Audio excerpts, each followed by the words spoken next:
Before red check tablecloths and tourist menus, before marinara became sauce, there was Little Italy, a handful of crowded New York blocks that smelled like garlic, hope, and hard work. Families packed into tenement rooms, and every evening the same sound echoed down the stairwells, the clatter of pots, the hiss of boiling water, the language of survival spoken through food. These were the dishes that kept the old country alive in the new world, humble, proud, and unforgettable. 1. Spaghetti aglio e olio. The humblest, purest kind of hunger food. Just spaghetti, olive oil, garlic, and red pepper. Nothing more, nothing less. Yet in the cramped kitchens of Mulberry Street, it became something sacred. The garlic hit the pan first, hissing in oil so fragrant it drifted into hallways, letting neighbors know someone was eating well tonight. The scent carried memories of Naples, of nights when the pantry held little but faith. It was the meal of the tired and the proud, cheap enough to feed a family, fragrant enough to feel like luxury. No meat, no garnish, just flavor born from fire and patience. One bite, and the day's exhaustion disappeared. It wasn't simply dinner, it was proof that beauty could come from almost nothing. 2. Pasta e fagioli, beans and pasta, pasta fazool, as New Yorkers fondly called it. It was the working man's miracle, built from whatever could be spared. Ditalini, white beans, onions, garlic, and tomato simmered slow until it thickened into something between soup and salvation. The smell of it drifted through tenement stairwells, wrapping around iron railings and cracked plaster like a lullaby. Mothers stirred it slowly, stretching a single handful of beans into enough to feed 6 hungry mouths. Every stir was a small act of defiance, against hunger, against hardship, against the fear that tomorrow might bring less. Outside, children played stickball in the alleys while fathers trudged home from the docks. Inside, the kitchen glowed with steam, noise, and the scent of garlic and hope. Each spoonful tasted like generosity. The beans were tender, the pasta soft, the broth rich and red from hours of patience. It was humble food, but in that bowl was proof that even the poorest immigrant could create comfort, could turn thrift into abundance.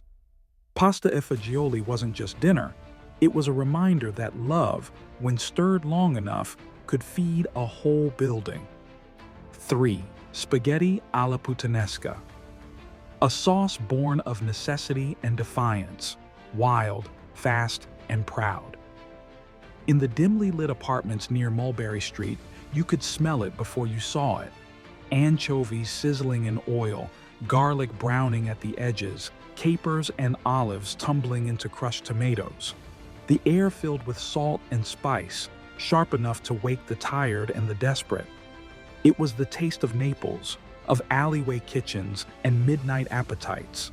Some said the recipe came from women who worked late and cooked with whatever was left at dawn. Others said it was simply the dish of the poor, fast, fiery, and too good to be judged. Whatever its truth, spaghetti alla puttanesca carried attitude on every forkful. It didn't apologize. It didn't pretend. It was bold, briny, and alive, the kind of meal that spoke louder than words. For the laborers, the widows, the dreamers, it was more than food. It was rebellion simmered in sauce, proof that even in struggle, flavor was freedom. 4. Macaroni al forno. Sunday dinner in a pan, and the soul of every Italian household in Little Italy. Layers of macaroni, slow-cooked meat sauce, mozzarella, and breadcrumbs baked until the top browned and the bottom bubbled.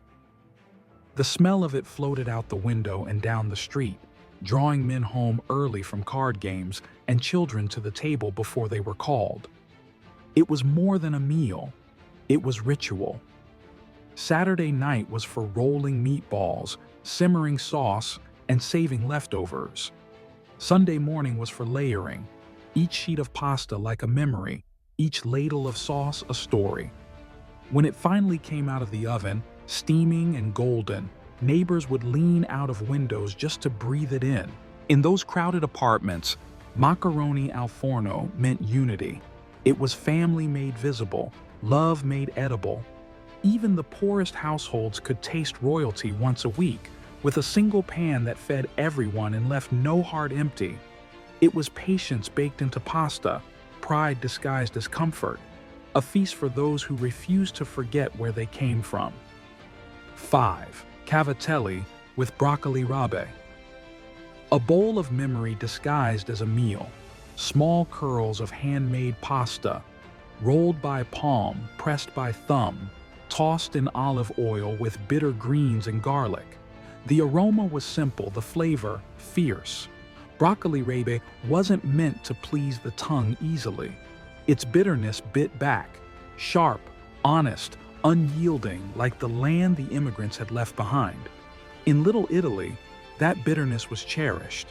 It reminded them of home, of hard soil, hard lives, and hard-earned joy.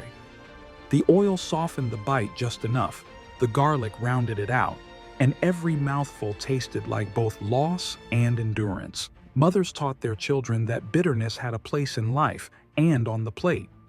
Don't chase only sweetness, they'd say. Remember where you come from. Cavatelli with broccoli rabe carried that lesson. It wasn't made to impress. It was made to remember, a dish that kept the old country alive in a city trying to make them forget. 6. Spaghetti con la sarde.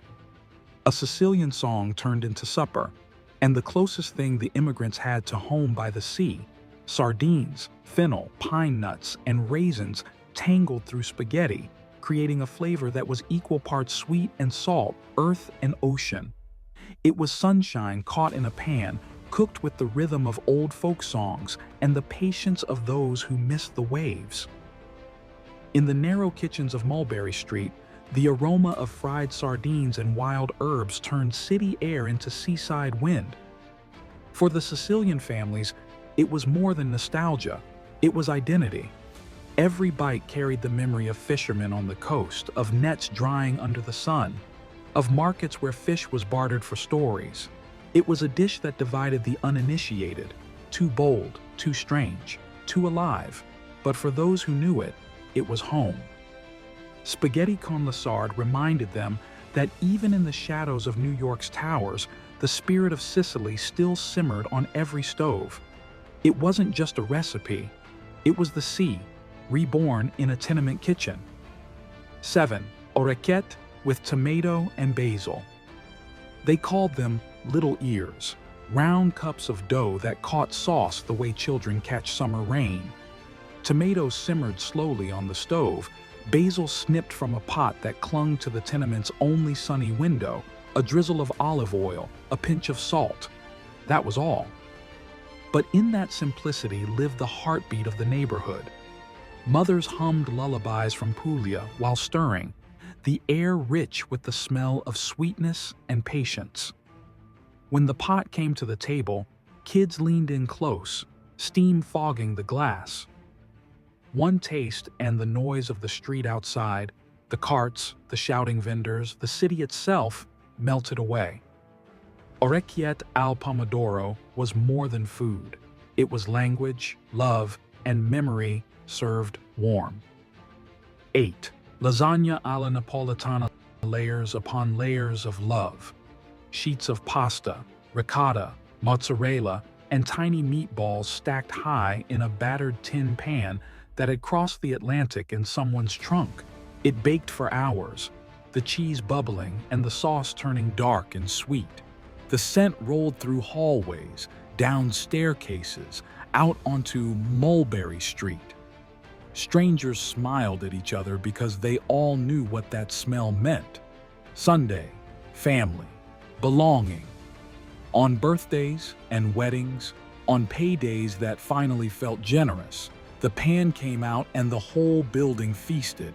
Each bite carried the sound of laughter and the weight of sacrifice. Lasagna alla Napolitana wasn't just dinner, it was ceremony. the edible proof that celebration could bloom even in poverty. 9. Linguine alle vongole. For those lucky enough to buy a handful of clams from the Canal Street fish market, this was treasure. Garlic sizzled in olive oil, white wine hissed as it hit the pan, parsley sprinkled like confetti. The shells clinked together as they opened, tiny wind chimes announcing that the ocean had followed them to New York. The sauce shimmered pale gold, tasting of salt air and sun. Eating it meant remembering. The boats rocking in the harbor, the markets of Naples, the faces waiting at the docks. In a city of brick and smoke, Linguine alle vongole was a breath of sea breeze. It reminded every immigrant that though the water was far away, the taste of home could still be coaxed from a single pot. 10. Penne alla arrabbiata. They called it angry pasta, and it earned the name. The chilies flared red against the tomatoes, garlic snapped in hot oil, and the kitchen filled with fire and perfume. It was cooked fast, eaten faster, a dish that shouted and sang at once. For laborers coming home late, it was a spark of life after exhaustion. For mothers with nothing but a few ingredients, it was proof that heat and heart could turn scarcity into joy. Each forkful burned, but it was a good burn, one that reminded them they were still alive, still proud, still Italian. Even the sauce seemed to argue and embrace at once, leaving its red fingerprints on every plate and smile. 11. Gnocchi al pomodoro. Soft potato dumplings shaped by hand, pressed with the back of a fork, dropped gently into boiling water like tiny prayers. The kitchen filled with the sound of them surfacing, plop, plop, each one a small success. Tossed in tomato sauce, they glowed red and gold under the gaslight, tender enough to fall apart on the tongue. Every grandmother guarded her secret. A little less flour, a little more faith.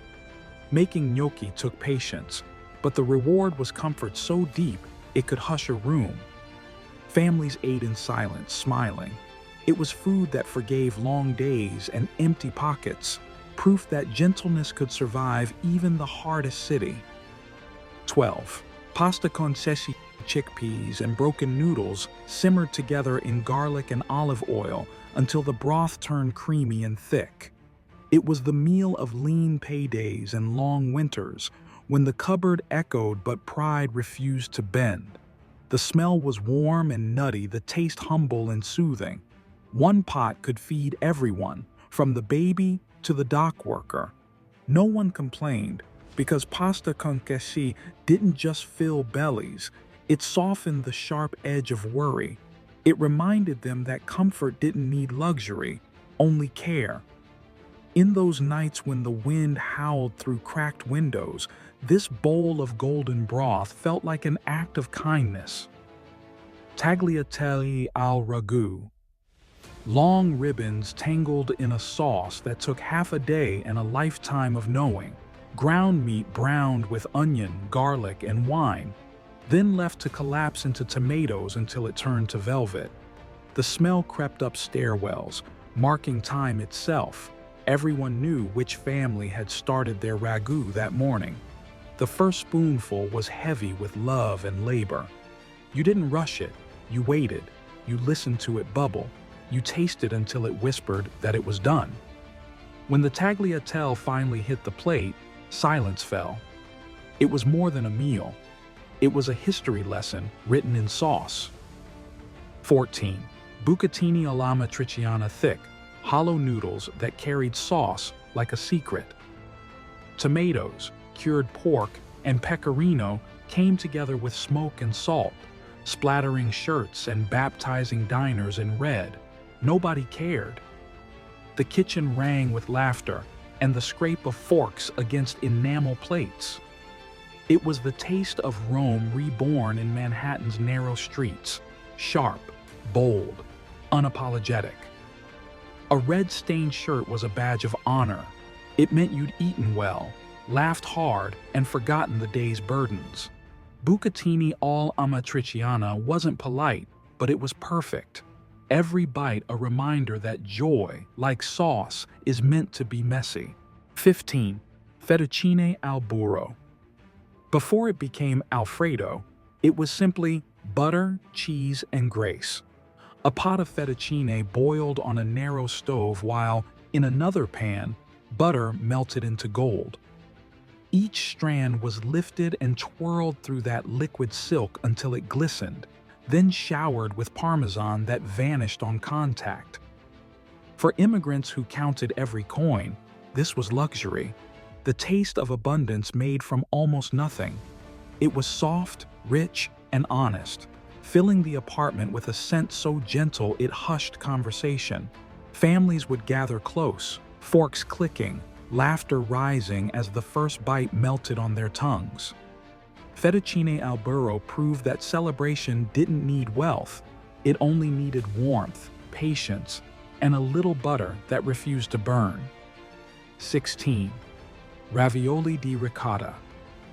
Hand-sealed pockets of dough stuffed with ricotta, folded at the edges like tiny envelopes of love. Mothers rose before dawn to roll the pasta sheets across scarred wooden tables, dusting them with flour that caught the morning light.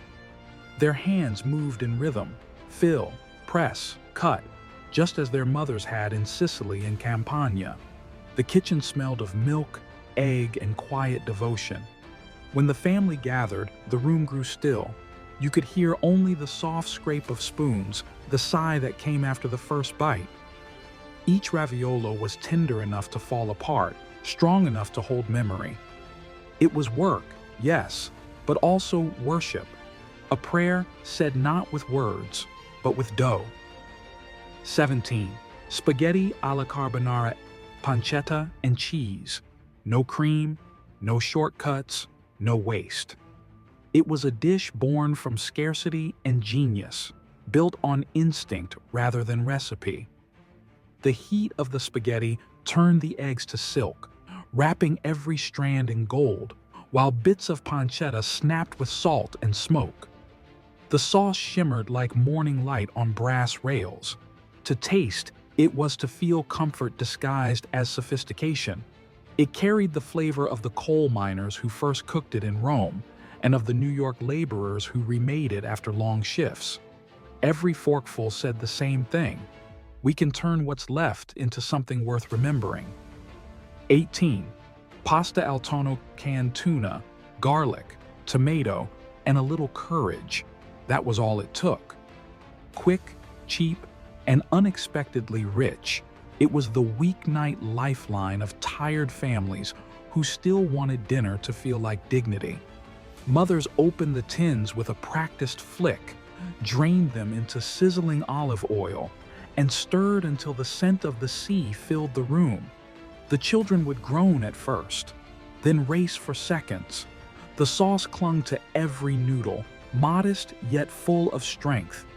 It was survival that tasted like victory, the triumph of making something whole from whatever the cupboard offered. 19. Tortellini in brodo. Tiny rings of pasta, each one pinched shut with a fingertip, floating in a broth as clear as memory. The stock came from bones saved all week, onions browned just enough to tint the water gold. It simmered for hours, patient as love. When someone was ill or lonely or simply homesick, this was the medicine. A bowl set before them, steam rising like forgiveness, the first spoonful warming both stomach and spirit. Tortellini in brodo was not food. It was reassurance, proof that kindness could be ladled out, one bowl at a time. 20. Spaghetti al limone, lemon, zest, butter, and a breath of cream, light, fragrant, hopeful. Payday evenings smelled of it, the zest releasing brightness into rooms that had seen too many gray days. Steam curled against cracked plaster walls, turning kitchens into springtime. The sauce clung delicately, tasting of sunlight and small victories. Families lingered longer at the table, voices softer, spirits lighter. Spaghetti al limone reminded them that life, like pasta, could be simple and still divine, that even in a city of soot and struggle, there was always room for a little light. These 20 dishes built more than meals, they built memory. In the narrow kitchens of Little Italy, pasta was language, prayer, and protest all at once. Every simmering pot carried the weight of the old world and the hope of the new. The immigrants who made them asked for little: flour, water, salt, and a place to belong. And with those, they created comfort that outlived the streets themselves. Because the story of pasta in Little Italy isn't about recipes, it's about resilience. About how, in the heart of the city that never slept, a people far from home taught America how to eat with soul.